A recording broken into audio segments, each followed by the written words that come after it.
Hello friends, हमारे YouTube channel में आपका स्वागत है। मेरा नाम है राकेश सैनी। दोस्तों, मैं ये श्रृंखला चला रहा हूँ ज्योग्राफी की। इसमें आज का अपना टॉपिक्स है फॉरेस्ट, यानी कि वन। वन भारत में कितने प्रकार के होते हैं और ये कहाँ कहाँ पर पाए जाते हैं, इस वीडियो में देखने वाले हैं। फ्रेंड्स, आपसे निवेदन है, हमारी वीडियो को अपने दोस्तों में शेयर करें और हमारे चैनल को सब्सक्राइब करना ना भूलें। स्टार्ट करते हैं फॉरेस्ट। सबसे पहले बात कर लेते हैं प्लांट, पादप। ये कितने प्रकार के होते हैं, तो ये 3 प्रकार में बांटा जाता है। हर्ब यानी कि साग, सर्प यानी कि झाड़ी, और तीसरे नंबर पर ट्री यानी कि पेड़। हर्ब यानी कि साग जो होते हैं, तो ऐसे पौधे जिनमें वुड नहीं पाया जाता, यानी कि लकड़ी नहीं होती है, और यहाँ तक की बात करें तो जाइलम भी नहीं होता है, ऐसे क्या कहलाते हैं, तो ये साग कहलाते हैं। अब इसके उदाहरण में, साग के उदाहरण में जैसे मूली, गाजर, पालक, गेहूं, धान, सरसों, चना, मटर, ईटीसी, ये इसके तहत आते हैं। अब इससे बनने वाली जो चीजें हैं वो क्या कहलाती हैं, तो हर्बल कहलाती हैं। अब बात कर लेते हैं सर्प की, यानी कि झाड़ी। इसमें वुड पाया जाता है, यानी कि लकड़ी पाई जाती है, लेकिन ये पूरी तरीके से क्या होनी, विकसित नहीं होती है। अब इसके उदाहरण में जैसे अरहर, गुड़हल, कीकर और झाड़ियाँ, ये इसके उदाहरण में आते हैं सर्प के। और ट्री, ट्री मतलब पेड़। ऐसे पौधे जिनमें जाइलम विकसित होता है, उसे क्या कहा जाता है, उसको ट्री कहा जाता है, अर्थात वुड भी होती है इसके अंदर। अब ट्री में, ट्री के पेड़ में जैसे आम का पेड़, नीम का पेड़, बबूल का पेड़, ईटीसी अनेक अनेक।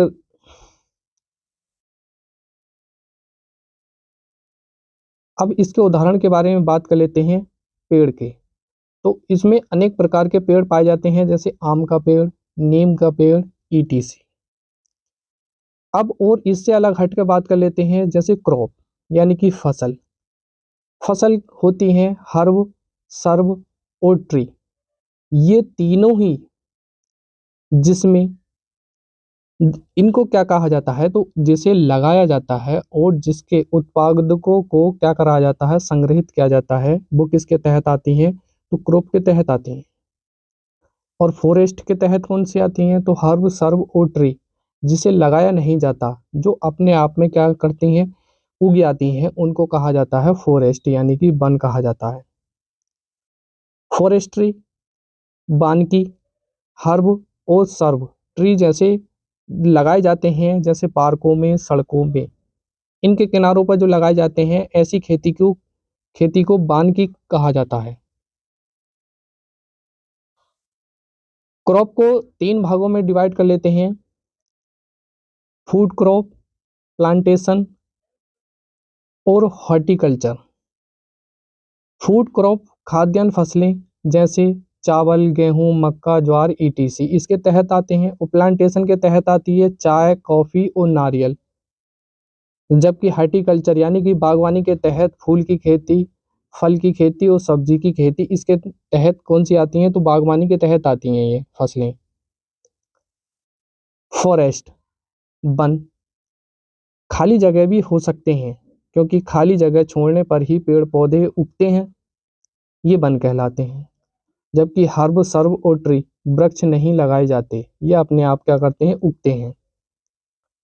वन की एक विशेषता में, वन एक अधिसूचित क्षेत्र है। कोई स्थान जिसे वन घोषित किया जाता है, वह वन कहलाता है, जैसे मरुस्थलीय वन। वानिकी के तहत जो आती हैं, जिसे लगाया जाता है लेकिन जिसके उत्पादकों को संग्रहित नहीं किया जाता, जैसे पार्कों में लगाए गए पौधे, सड़कों के किनारे लगाए गए पौधे, ये वानिकी के तहत आते हैं। जबकि जंगल, जंगल खाली जगह जंगल नहीं हो सकता। वन का ऐसा स्थान जो बहुत संघन, यानी कि घना होता है, वही जंगल कहलाता है, जिसमें हर्ब, सर्ब और ट्री जैसे देखने को मिलते हैं, ये जंगल कहलाता है। जबकि अगर भारत की बात करें तो भारत के भूभाग पर 24.6% वन है, लेकिन वनस्पति का बैलेंस करने के लिए 33% भूभाग पर वन होना चाहिए। इसका जो क्षेत्र है 5188 स्क्वायर किलोमीटर का है, जिसमें वन कर्नाटक के बड़े क्षेत्र पर और उत्तर क्षेत्र में कमियां आती है देखने को मिलती है। अगर विश्व की बात करें तो विश्व में 10% भूभाग पर वन है, जबकि भारत में 24.6% वन। ये 24.6% कहाँ मैदानी क्षेत्रों पर और पर्वतीय क्षेत्रों पर।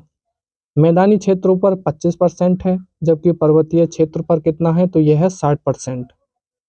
अगर कुल क्षेत्रफल पर कितना परसेंट वन होनी चाहिए तो 33% होनी चाहिए। तो भारत में वन को अगर बांटा जाता है तो ये 6 तरीके से बांटा जाता है। पहले नंबर पर उष्णकटिबंधीय सदाबहारी वन, दूसरे नंबर पर उष्णकटिबंधीय पर्णपाती वन, तीसरे नंबर पर सवाना वन, चौथे पे मरुस्थलीय वन, पांचवें पे मैंग्रोव वन और छठे पे पर्वतीय वन।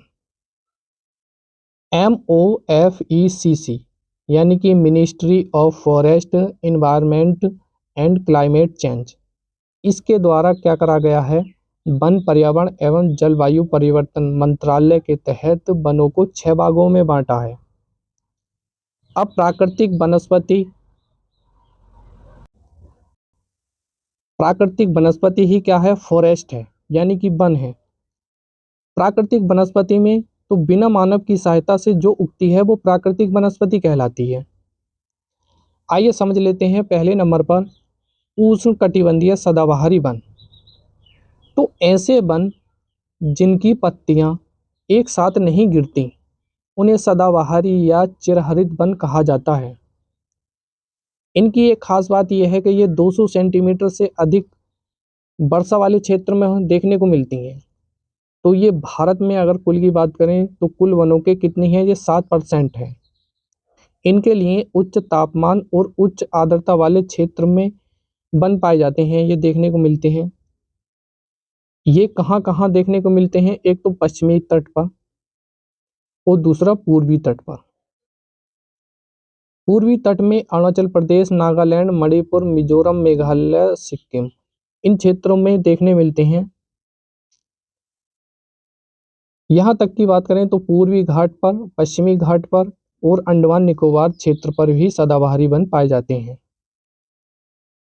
यहाँ अगर वृक्ष की बात करें तो महागनी, सिनकोना, रबड़, बेल, बांस और नारियल, ऐसे ये वनस्पति पाई जाती हैं सदाबहारी वन में। दूसरे नंबर पर ट्रॉपिकल डेसिडस फॉरेस्ट यानी कि उष्णकटिबंधीय पर्णपाती वन। ऐसे वन जो अपनी पत्तियां एक साथ गिरा देती हैं पर्णपाती वन कहलाती हैं। ये अगर पूरे भारत के वनों के बारे में बात करें तो 25% भूभाग पर वन है। ये 100 से 200 सेंटीमीटर वर्षा वाले क्षेत्रों में उगती हैं ये वनस्पतियां, और भारत के सबसे अधिक क्षेत्रफल ये क्या है, फैले हैं।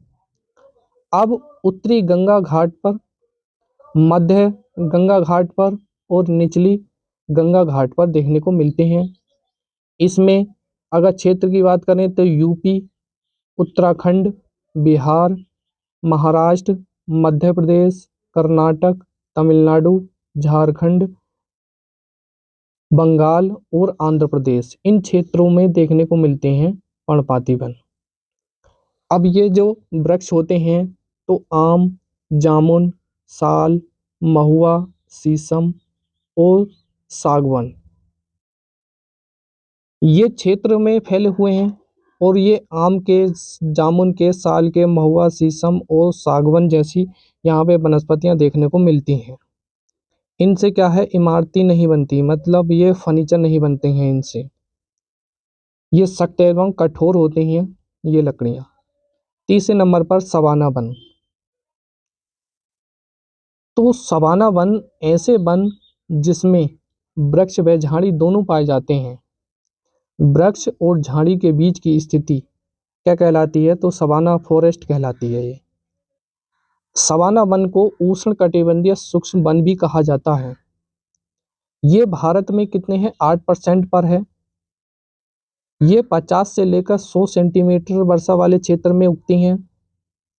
ये मध्य क्षेत्र में देखने को मिलती है और दक्षिण भारत में देखने को मिलती हैं।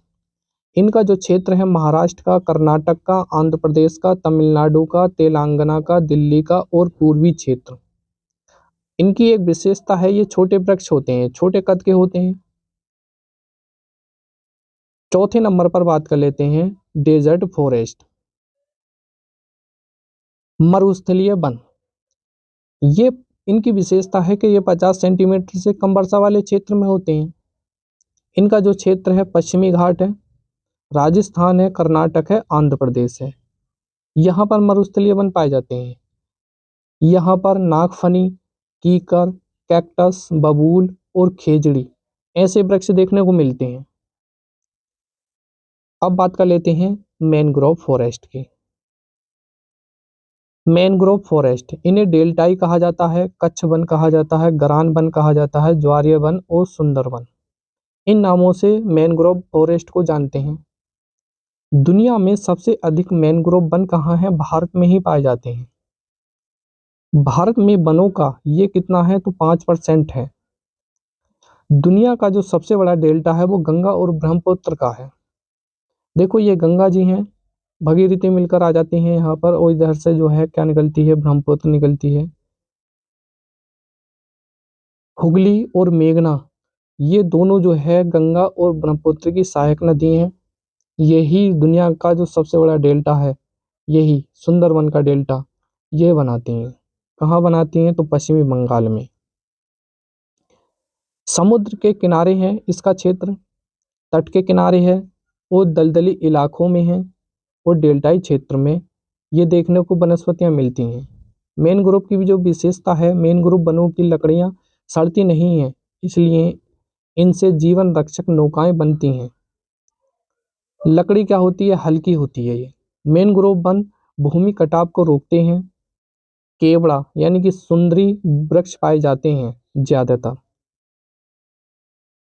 अब बात कर लेते हैं माउंटेन फॉरेस्ट की। तो माउंटेन फॉरेस्ट में दो तरीके से वनस्पति आती हैं। देखो हिमालयी वन और दूसरे नंबर पर पश्चिमी घाट वन।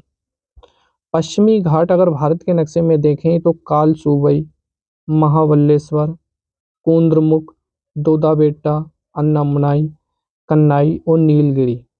इनका जो क्षेत्र है ये कहलाता है 712.49 किलोमीटर का। अब जैसे वनस्पति अगर भागों में बांटें तो देखो ये कर्क, जैसे ये है त्रिभुज के आकार में, तो जहाँ कर्क रेखा है, कर्क रेखा से जो ऊपर की जो वनस्पतियां होती हैं यानी कि बर्फ वाला जो क्षेत्र होता है ये 5100 मीटर है। यहाँ पर जो घास उगती है तो उसको अल्पाइन कहा जाता है, जबकि कर्क रेखा से जो नीचे का जो क्षेत्र कहलाता है ये 4800 मीटर का है। यहाँ पे वनस्पति घास ऐसी दलदली घासें होती हैं, और जबकि जो 0 मीटर से लेकर ऊपर 4800 मीटर के बीच की जो खेतियां होती हैं वो फूल वाली होती हैं, वनस्पतियां जड़ी बूटियां होती हैं। लेकिन कर्क रेखा से जो ऊपर का जो हिस्सा होता है यानी कि 5100 मीटर से ऊपर का, वहाँ पे किसी भी प्रकार की क्या होती हैं? वनस्पतियां नहीं होती हैं। और 5100 मीटर से लेकर 4800 मीटर के जो बीच की वनस्पतियां होती हैं उसको कहा जाता है अल्पाइन। अब क्षेत्रफल के आधार से देखें तो फॉरेस्ट सबसे ज़्यादा कहाँ पर देखने को मिलते हैं? तो ये मिलते हैं एमपी में, उसके बाद अरुणाचल प्रदेश, उसके बाद छत्तीसगढ़, फिर उड़ीसा, फिर महाराष्ट्र। अगर भारत में देखें तो फॉरेस्ट कितना है? तो 21.67% है, जबकि ट्री जो है 2.89% है। ये ही टोटल मिलाकर कितना होता है? तो 24.6% होता है। तो दोस्तों आज की वीडियो केवल इतनी ही रहेगी। जल्द ही इससे अगली वीडियो लेकर आऊँगा और एक नया टॉपिक शानदार तरीके से। तब तक के लिए धन्यवाद।